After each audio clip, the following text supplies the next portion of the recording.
Hey guys, कैसे हो आप लोग। लगभग एक महीने पहले मुझे कोविड-19 का इन्फेक्शन हुआ था। मेरी कंडीशन क्रिटिकल हो गई थी। SpO2 लेवल गिर के 70% हो गया था।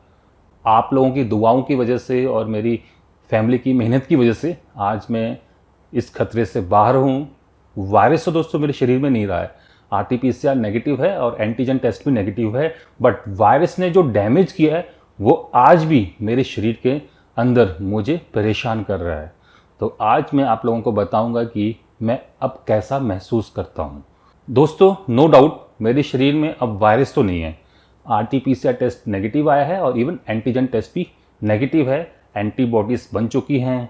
डेफिनेटली वायरस तो नहीं है, बट वायरस ने जो डैमेज किया है मेरे लंग्स को, मेरी किडनी को, मेरे लीवर को, मेरे ब्रेन को, वो आज भी एग्जिस्ट कर रहा है।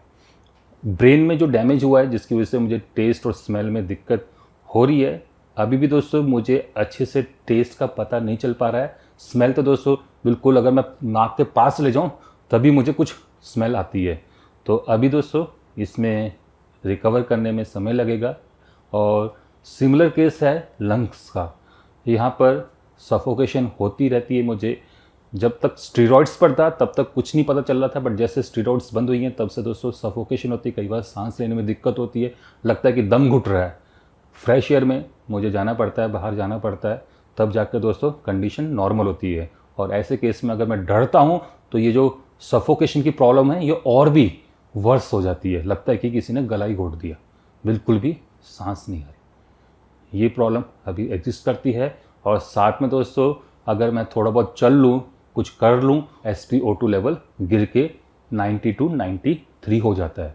बट नॉर्मली ये 95, 96, 97 रहता है। और अगर मैं काफ़ी लंबे समय तक बैठा रहूँ तो ये 99 भी हो जाता है।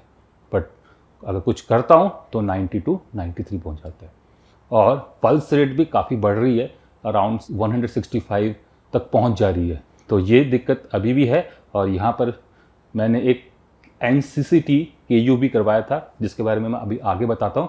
उसमें डॉक्टर ने, टेक्नीशियन ने जो लाइन लिखी है आप पढ़ लीजिए। लंग्स में अभी फाइब्रोसिस हो रही है।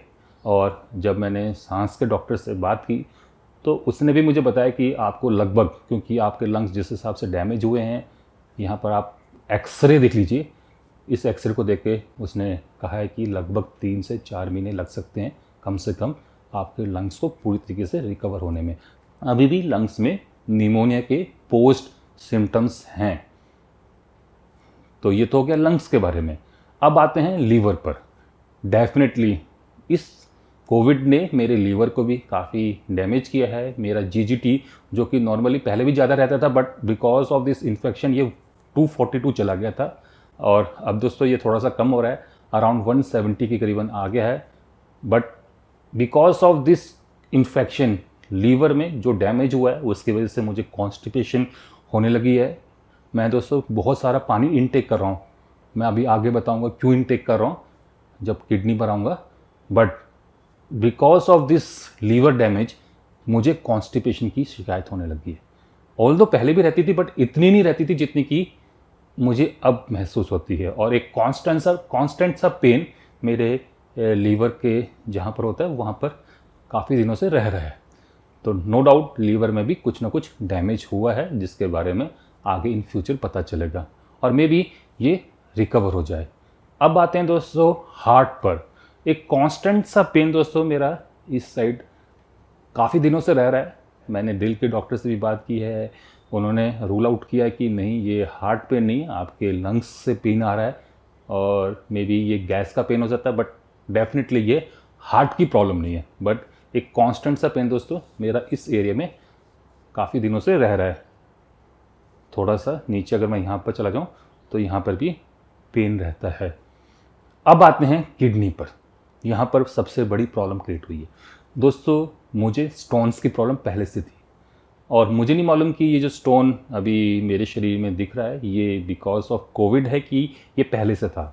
मैंने दोस्तों एक अल्ट्रासाउंड किया था अभी कुछ दिन पहले, क्योंकि बैक पेन भी चल रही थी और बहुत इंटेंस हो रही थी और यूरिन में भी काफ़ी सारा कचरा आ रहा था और जलन भी हो रही थी। तो मैंने एक अल्ट्रासाउंड करवाया और अल्ट्रासाउंड रिपोर्ट में एक 10 mm का स्टोन यूरेथ्रिया में फंसा हुआ मिला ऑन राइट साइड। दोस्तों इस स्टोन ने हमारी नींद उड़ा दी।